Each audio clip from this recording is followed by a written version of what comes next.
What's up, knife freaks, artless geeks, and purveyors of stabby goodness? Welcome to the Knife Freak Show. My name is Jonathan McNeese, and this is my new co-host, Miss Amy McNeese, otherwise known as the Boss Lady. What's up, guys?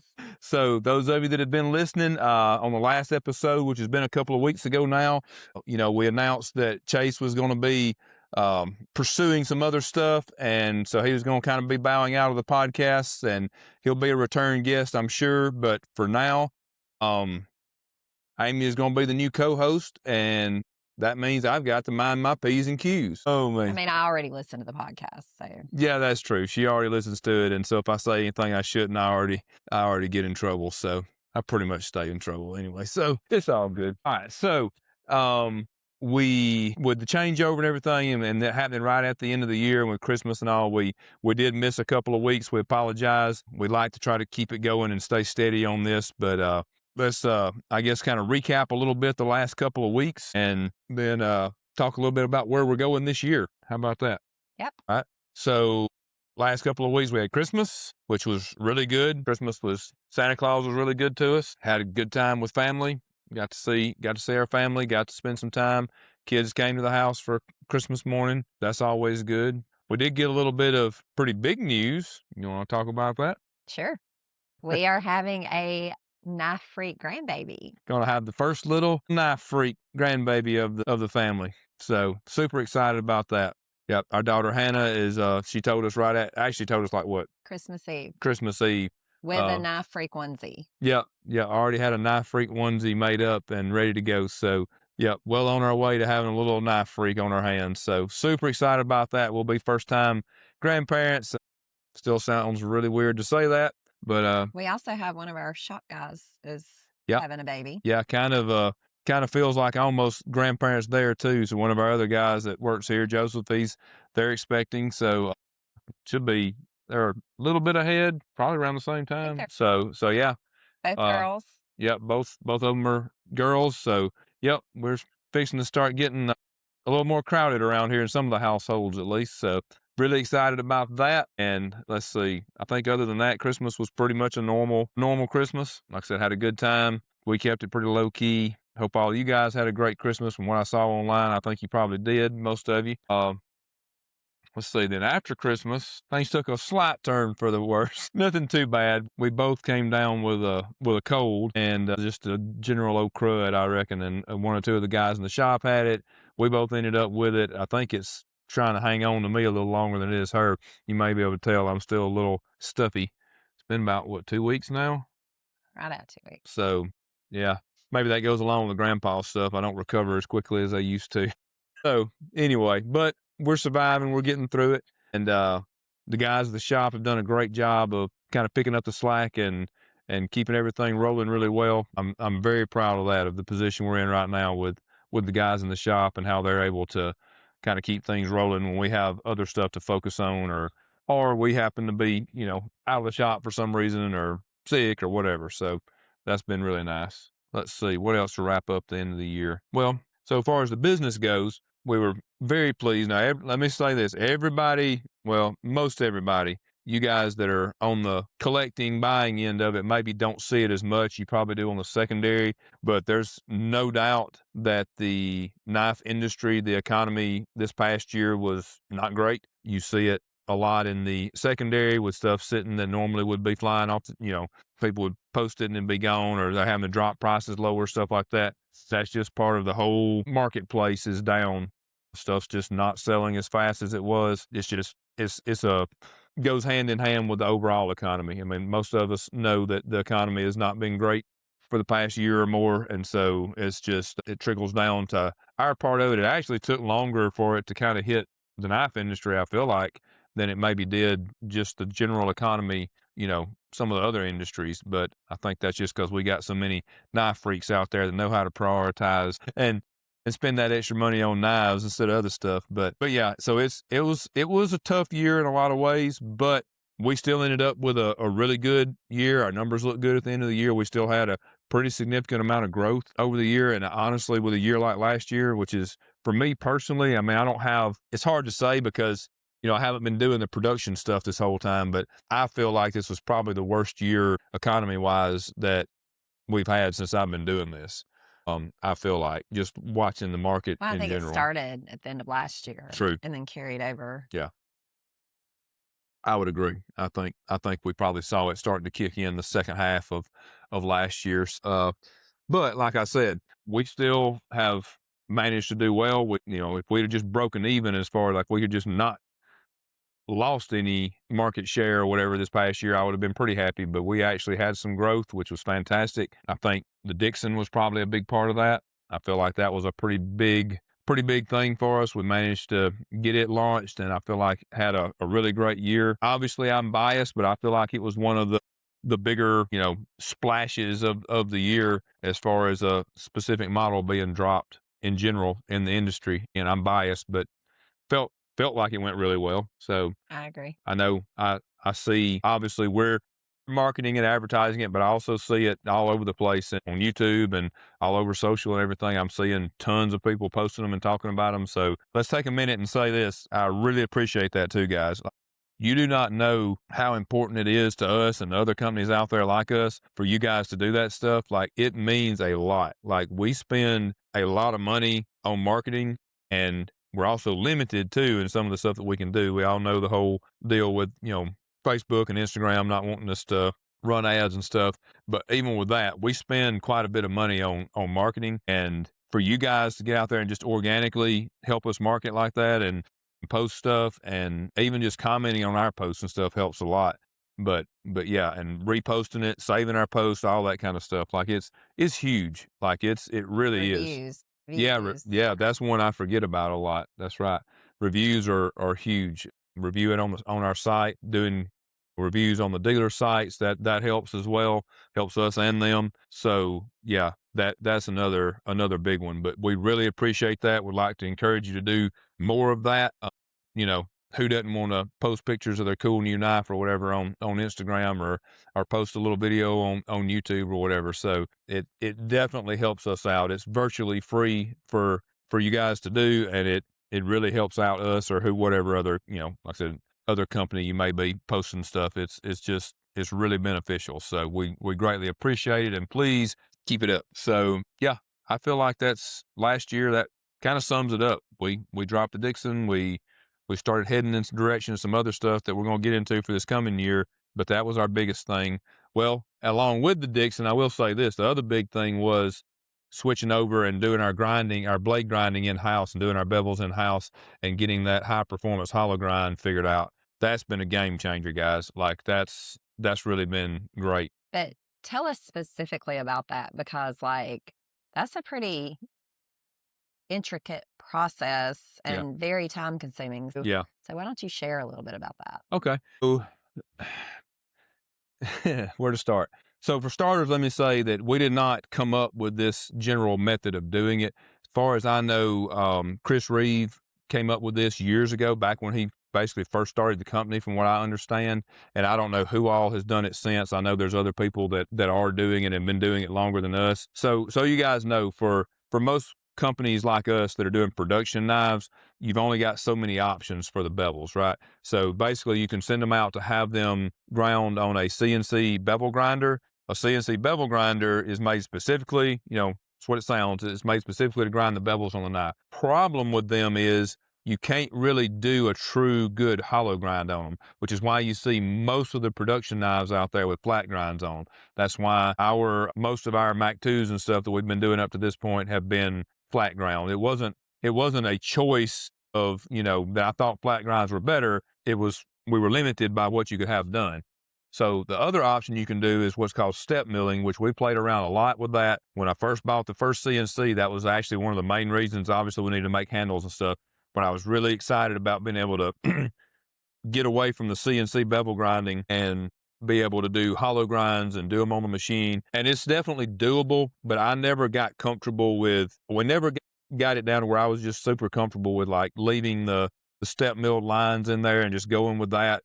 We did on some of them. I know some people do them vertically and some people do them horizontally. We did ours vertically to look more like a regular grind, so to speak. And it was just extremely difficult. Basically, if you tried to get the lines to not be super noticeable, like the really heavy step over lines where they're like kind of separated farther apart, if you tried to make them look smoother, the finish always suffered. You could never get a great, it would just have this like weird, like, it's really hard to describe. I'd have to kind of just show you, but it would not be a great finish. And so it was kind of a compromise to either try to make them finer step over lines or closer together that in my opinion look better, but you couldn't get really a great finish, or just settle for the wider step over lines and just go with that look. I never was really happy with that. We played around back and forth with that. We had gotten to the point where basically all the regular drop point Mac 2s were being CNC flat ground. And then we were doing the Tantos and the spear points on the machine with the step milling and doing them as hollow grinds. And again, some of them would come out okay, or I was actually pretty happy with them, but they could not consistently get good finishes on them the way I wanted to. Plus, it was very time consuming and expensive. It was actually more expensive, to about twice as expensive to do that as it was to have them CNC flat ground. So it just wasn't a very good method of doing it. So fast forward, and now what we're doing is called cup wheel grinding. It's a wheel that it's a CBN diamond coated wheel that is it's like a cup, and it's got the abrasive on the bottom lip of it. And we bought a trunnion, which is a thing that mounts on the machine, allows us to have 5-axis capability so that we could hold the blade at an angle. That cup wheel comes in there. I can kind of demonstrate with this can for those of you on video. So the bottom of the wheel comes in there like this, and the back edge of it is grinding down the blade like that, which creates the bevel, and that creates the hollow grind. And where you position the wheel in relation to the edge and all that, like you can get a deeper or shallower hollow grind, higher, lower, whatever. So, and I've always liked a pretty aggressive hollow grind. So the way we're doing it, they're coming out with a pretty deep, aggressive hollow grind, and it's taking some playing around, but we've got the finishes down pretty good. We can do the atomic finishes on them. We don't really have to do very little to any hand cleanup on the bevels. If we're going to blast them and tumble them to do the atomic finish, and then now we've got the new, what we're calling the satin stonewash finish, which is where they basically come straight off the grinder and they get tumbled for just a few minutes. It gives them the stonewash look, so it's not just straight satin, because they scratch so easy when they're just straight satin. They look really good the grinds do when they first come off the machine, and I would kind of like to be able to leave them like that, but they just get scratched up so easy. So that light stonewash on top of that helps to make them a little less likely to show wear as fast when you're actually carrying them and stuff. And they don't show smudges and stuff as bad either. The more polished and satin they are, the more they show up fingerprints and smudges and stuff. So, that's basically the method we're doing. It's still fairly slow. Currently, for a folder blade, for a Dixon blade, it's about 6 minutes per bevel, which is not terrible. That's not terrible, but it still does take a little bit. And that's not the only thing that has to be done to the blade. That's just to put the grinds on it, basically. But much better method than anything we've been doing before. The end results are fantastic. We're getting like these hollow grinds, even though they don't look exactly the same as far as the way the plunge is and stuff, but these are more in line with the kind of hollow grinds that I did as a hand grinding, I'm making customs. So like as far as how thin we're taking them at the edge and how deep the hollows are and stuff, they're much more in line performance wise with what I would have done hand grinding. So really super excited about that. And, I knew that the hollow grinds should perform better, typically slicing and stuff. But man, have I been pleased with how well they do that. It even surprised me how slicey these things are. And I've seen quite a few people talking about it. They start using them, and it's like, wow, it's pretty crazy how well these things are actually performing. Yeah, I couldn't really be happier with how well that they're doing. So, next question Hmm. then, and we've gotten this a lot lately. Do you plan to do any customs in the future? Yes. Yes and no. Some variation of a custom. And probably I told myself I'm going to do it this year, so we shall see. Yeah. We'll see. Now, it's not going to be any kind of large volume, and if we do any to start with, it'll probably end up being like for a show or something, something special. And what it will probably be, it's not going to be, I can tell you what it's not going to be. It's not going to be, unless I just get some wild hair, it's not going to be me standing over there at the bandsaw, cutting out parts from a template that I've got laid out on some raw titanium or Well, whatever. you're not set up to do that anymore. We're not, yeah. I mean, the shop's not even set up the same anymore. Like as far as some of the equipment and stuff that we've got, so it will be more like basically a hand built version of the stuff that we're already making. So in other words, I'll probably take a Dixon for sure, hand grind the blade. That's what I feel like is the biggest thing that kind of differentiates from a custom versus a production or whatever. The probably another thing too. So like it's weird to me because I want to be accurate with what I'm putting out there. So if I'm gonna call it a custom or handmade or what, I don't know. I wouldn't call it necessarily handmade because for sure we're gonna be using the CNCs on our production knives. Like our guys do most of the work on those. Most of the work I don't do usually unless there's some troubleshooting at this stage. I'm not actually physically doing much other than maybe helping run the machines, loading and unloading parts, programming, that kind of stuff. As far as like the assembly and stuff, I'm not really doing much of any of that. So I feel a little weird to take parts that somebody else has done much work on and then hand grind the blade, throw that together and call it a custom. I don't think that's necessarily wrong, but so I got to figure out what, I may just take a set of handles and steal them off the line once they come off the machine and they start getting the handwork, and I may do all the handwork on them and clean them up. I may do some special touches to them. I used to like to do some, hand texturing and carving and crap like that on the handles. I may do something to give them an extra hand touch that none of the production ones get, and then hand grind the blade, and that will probably essentially be what I'll have as customs going forward. And when I do them, whatever it ends up, the process ends up being, I'll make sure that I'm transparent with that so that you guys know what you're getting. To be honest with you, there's quite a few people out there that have what would technically probably be a custom that we sold over we hadn't done any for probably over a year. The hand ground blade. The hand ground blades, and I'll let you in a little behind the scenes on those. Technically, and to be honest with you, I feel like most of the people in my position probably would have called those customs with being hand ground like that. But what it came down to was I was talking about that step milling that we were doing. Most of those hand ground ones that we were selling were ones that had gotten step milled, but they weren't clean enough, or the grinds were uneven from one side or the other or whatever. So I basically had to take them to the grinder by hand. And like if I was just going there and just barely, there was tons of them that I went there and just barely touched the finish up on, and we didn't call those hand ground. They just got lumped in with everything else. But if I had to do like any major amount of grinding on and remove much material, then that was the ones that were being hand ground, because I was basically having to regrind them and to actually make them right and usable. And that was strictly survival. That was we could not afford to throw away that many blades because that was the only other option. It was either. Well, actually, that's one of the things that significantly improved this past year was the amount of waste that went down versus the years before, because we've gone through a lot of parts. Yeah, we've scrapped way too many parts. So yeah, that was a big improvement this past year. And there was tons of parts that we saved years prior by doing stuff like that. Like I said, I tried not to, we didn't make too big of a deal out of it or whatever, but just, labeled them as handmade or hand ground and kind of went on. But that was not really something I wanted to be having to do. The idea was to be able to get them off the machine, ready to go, do the finish work on them, a little bit of hand deburring and stuff like that. But it was either me going there and grind them, or we didn't have knives to build, so we did it. That's kind of been the story of this whole thing. That's happened a lot of times. We've got some other like making lemons into lemonade stories that we'll get into over the next few weeks here. But yes, so to answer that question, yes, I do plan on doing some version of what we will call a custom, and like I said, I'll elaborate on exactly what they are. But this year, yes, I plan. It may not be more than one or two, but I do plan on doing some. I can't let my grinding skills get too far gone anyway. I gotta practice some, so can't wait too long before I do some. So another question that we get a lot, our McBee is actually produced by Spyderco, but a long time ago, you had some stingers made for it. And so a lot of people ask about getting stingers again. You want to take us through that? Oh, yeah. Originally, when I was doing the custom Killer Bees, this was before the Spyderco collaboration with it.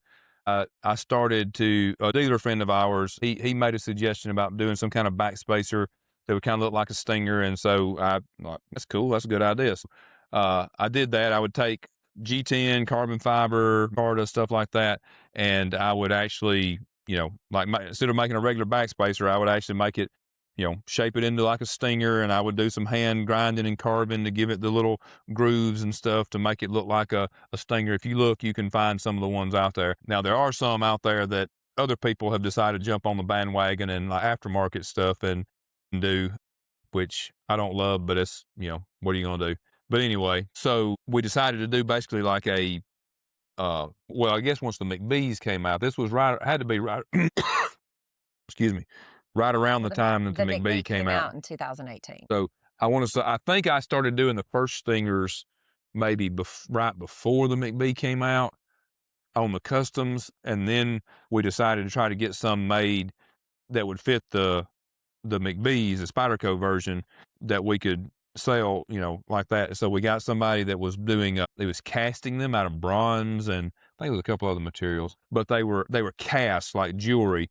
And they were really cool. The problem was the casting process, they weren't able to maintain the tolerances that we needed. One thing that's the most important thing about backspacers, besides the holes lining up, is for the thickness to be really close. Like you got to have pretty tight tolerances on a backspacer or a standoff, because if you don't, everything's not held perfectly parallel to each other, and you can start having issues with the blade binding and stuff like that. We can go more into that in another episode. So in this case, the thicknesses were not being able to be maintained. The casting method just wouldn't maintain those tolerances right.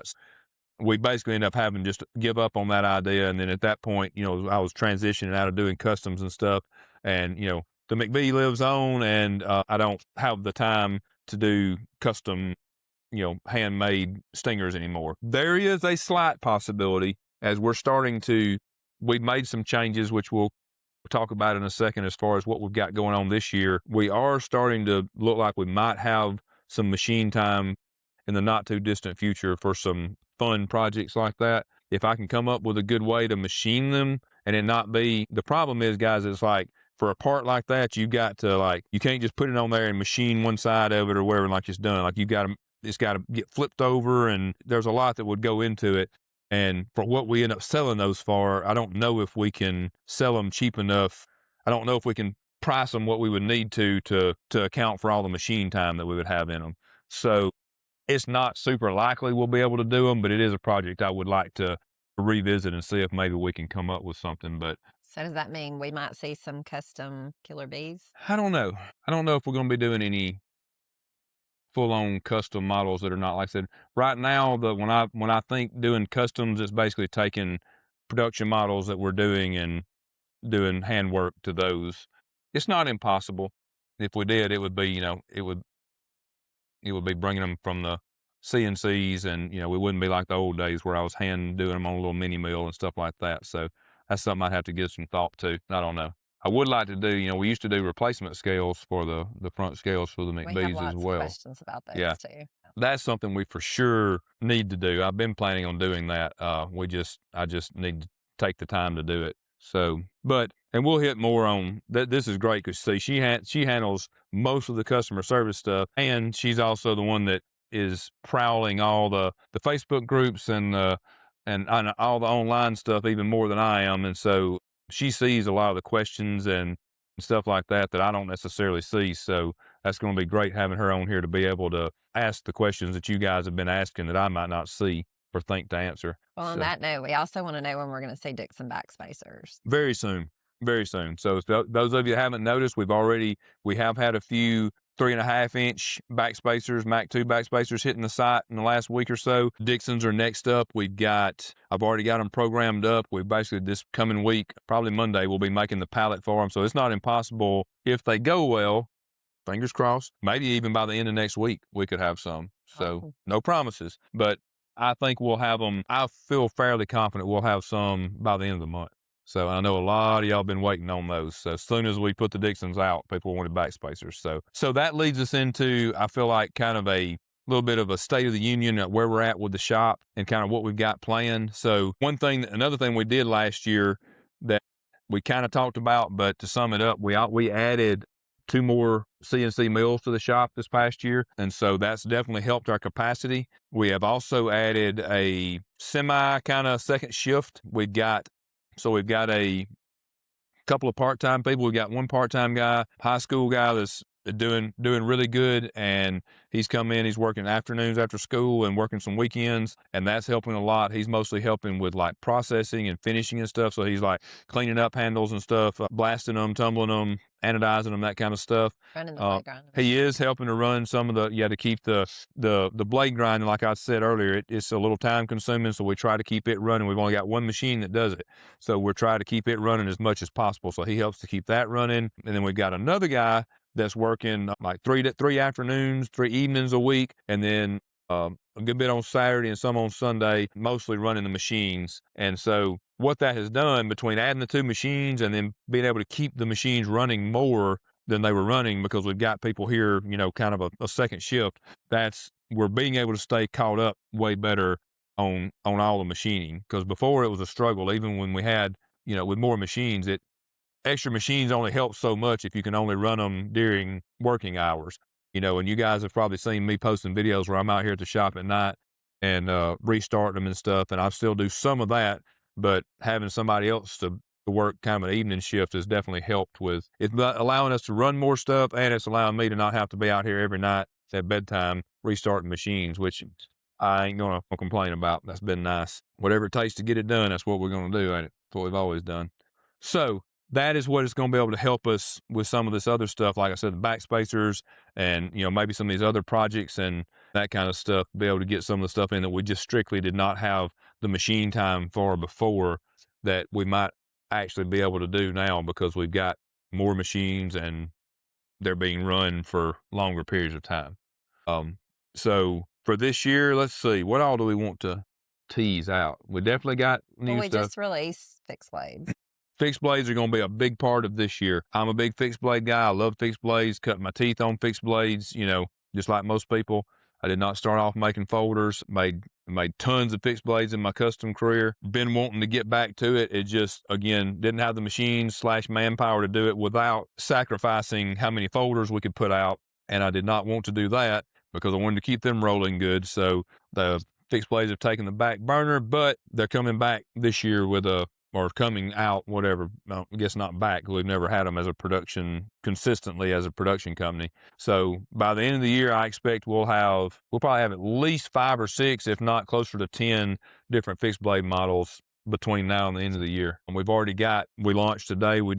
Today when we're recording this on Friday. We had the drop earlier of some Ridge Runners and Ringed Agents. And speaking of all of these, for the foreseeable future, we'll also have the high performance hollow grinds on them, which, the Ridge Runners and stuff did not have that before. So that's a big plus. Also, this round of Ridge Runners is in MagnaCut, by the way. So if anybody's on the fence about it and was wanting a different steel, these are in MagnaCut. But we got those 2. We got the regular Agent that doesn't have the ring on it. That was the original version of that model. That will be coming out really soon. We're working on it now. It's just making its way down the line. We've got the Pocket Tanto, which some of you are familiar with. We did do some of these. They were milled with the step milling before. Never was completely happy with them. We literally did like a very small handful of them on the machines, but I happen to have one laying here where I was working on some handle stuff. So these are getting really close. We're basically ready to start this coming week. I think we're going to start the blade grinds on them. This will also be the first time trying to do a Tanto, because these, as you can see, or if you're familiar with them, are they're Tantos.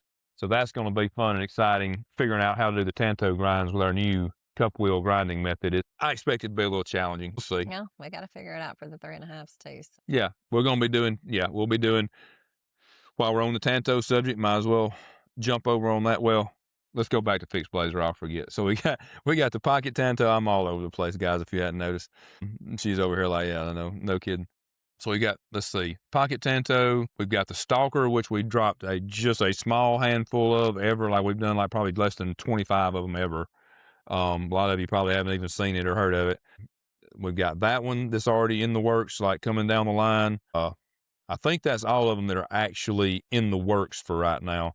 But I've got a few more that I want to come out with before the end of the year. So yeah, heavy push on the fixed blades this year, including the pocket Tanto, and we'll have at least one more that's like pocket size that I think you guys will like. I know that's really popular right now to have pocket carry fixed blades. So we're going to try to hook you up on something for that. But yes, back to the Tanto thing. We're definitely going to be doing Tantos in the Mac 2 3.5. Actually, we're going to Tanto everything. We're going to Tanto all the things. Yeah. The Dixon, the 3-inch, we're going to do Tanto versions of all of those. So bear with me. Let me get the geometry figured out with the new grinding method or whatever.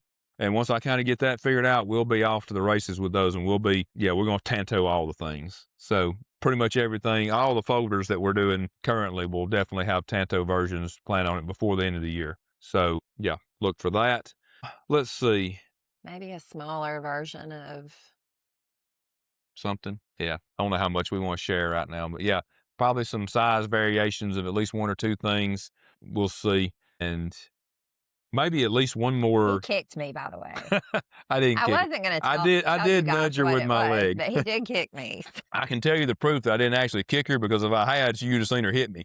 So I gave her a nudge with my leg. But yeah. So we got plans for that. I've just got to get going on it. So y'all have probably figured out what we're talking about, but just keep it to yourself for now. So, actually, I forgot about this. I'll give you a quick. Those of you that are our listeners and actually watch us on YouTube, here's another little peek at another model that's in the works. So that's like 6, I think, that are actually already in progress. One, the regular agent.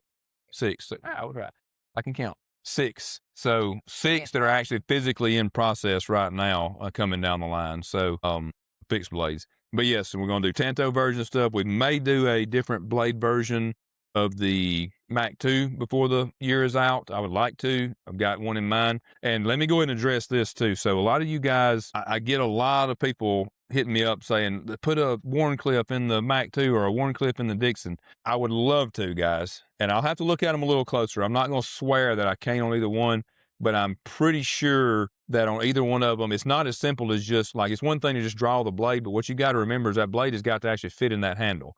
And as you guys know about my designs, the blade to handle ratio is like about as close to 1-to-1 as you can get. Well, what that means is there's not a lot of extra space in there in those handles. And so when you have a blade that does not curve up, you've got to look at if that blade extended straight out to that same length without curving up, it's going to hit the standoffs when it's closed, because it's now being a drop point, both of them being essentially like drop point or drop point-ish. The blade curves up, which allows them to clear the standoffs. If that blade went straight out, it would hit the standoffs when it's closed. I'm going to play with it and see if there's anything I can do to maybe make it work on either one of them. The Dixon, it might be possible. I know back in the custom days, I did a couple with a Dixon handle that were basically like Wharncliffe blades. So ideally, I'd like to be able to do it without tweaking if you start tweaking the handles, you're not just putting a different blade shape in the handles, you're making a whole new knife. So, I'll have to look and see. On the Mac 2, I'm 99% sure I can't do it without doing something real funky to the blade. And the Dixon, I'm maybe, we'll see. But anyway, just to address that, because I've had at least 2 people in the last 2 weeks send me like drawings or renderings or whatever of like, hey, look how good this would look. And I agree, it's great, but it's no good if you close it and it hits the standoff. So just keep in mind, that's one of the things about actually, designing and manufacturing a knife, is that what looks good on paper or whatever in your head, sometimes it doesn't mechanically work. So you've got to make sure it's going to actually work and function properly as well as look good. But we'll see. I'll do what we can with it. What else for this year? That's probably about all we can kind of reveal right now, I think.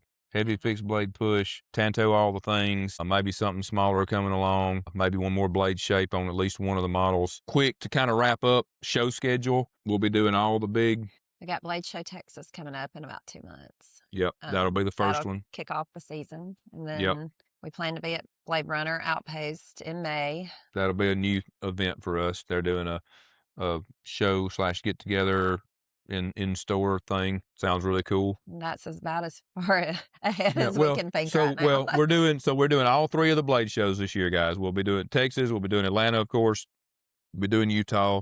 We're doing the the event that Blade Runner Outpost is doing. We're planning to do that. We want to try to do American Edge get together. We want to try to do that. Is this year or next year the new one in Orlando? I think it's First this one. year. I think it is It's in too. October. And I can't remember the name of it. It is something to do with John Wick. The Continental Continental. something, yeah.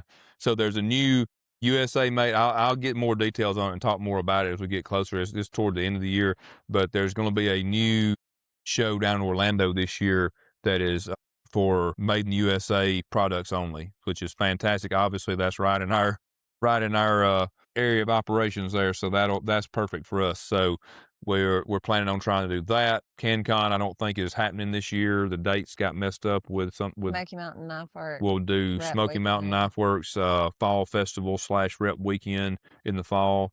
So yeah, pretty big show schedule, guys.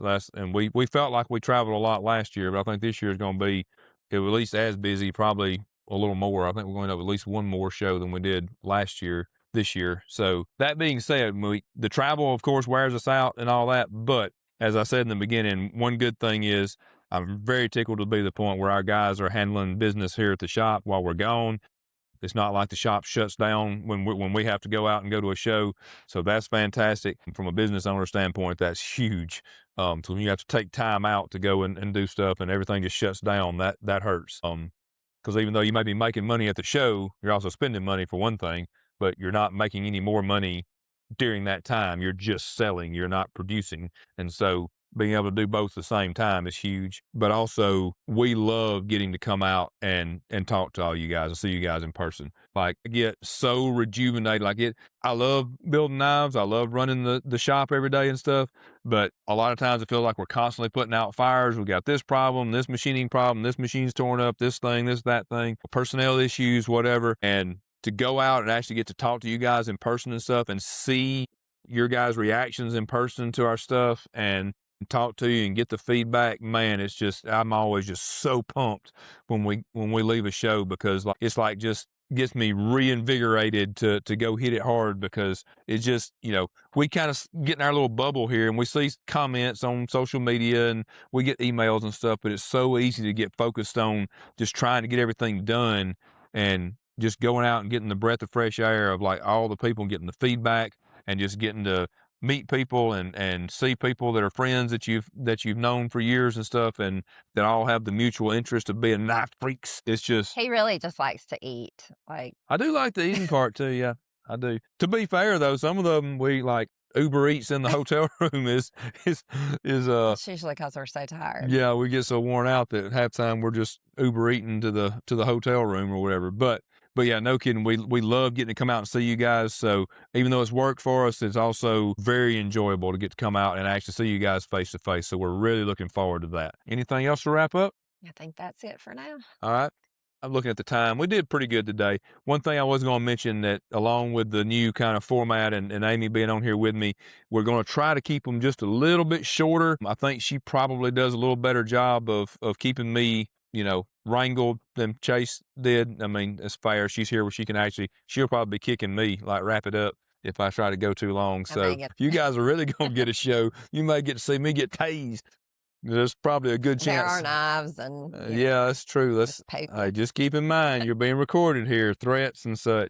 I'm really not worried about it. I know you're not. Anyway, guys, we're going to try to keep them a little bit shorter, try to keep them more like probably the 40, 45 minute mark, somewhere in there typically. So I think we're pretty much right on it today. So yay me, not talking too long. Yeah. Make sure you share it with another knife freak though. Yes, please share the show, guys. We greatly appreciate it. Just like we were talking about sharing our content and stuff. We'd really like for the podcast to grow and to feel like it's doing some good. And we're going to try to give you guys, more educational stuff this year, that kind of stuff going forward. We're going to for sure have a lot more guests on here. That's going to be a big part of it going forward. So looking forward to that. But please do let people know, share it to them. It takes a couple of seconds to hit the little share button and send it to a buddy or whatever. We greatly appreciate it. And if you have questions or comments or anything, you can always put the comments in on the YouTube video if you're watching there. You can also email them in to our email, which is knifefreakshow@gmail.com. I think I did that right. Or you can send them to our regular email. You can. Chase always does that part. So if I'm wrong, you guys correct me. I'm pretty sure it's knifefreakshow@gmail.com. I'm going to write myself a note for the future so I can remember it. But so yeah, with that, I believe we'll wrap it up. We appreciate you guys. Hope you have a fantastic week. Hang in here with us as we make this transition and get used to doing things. And hope you have a great week. See ya.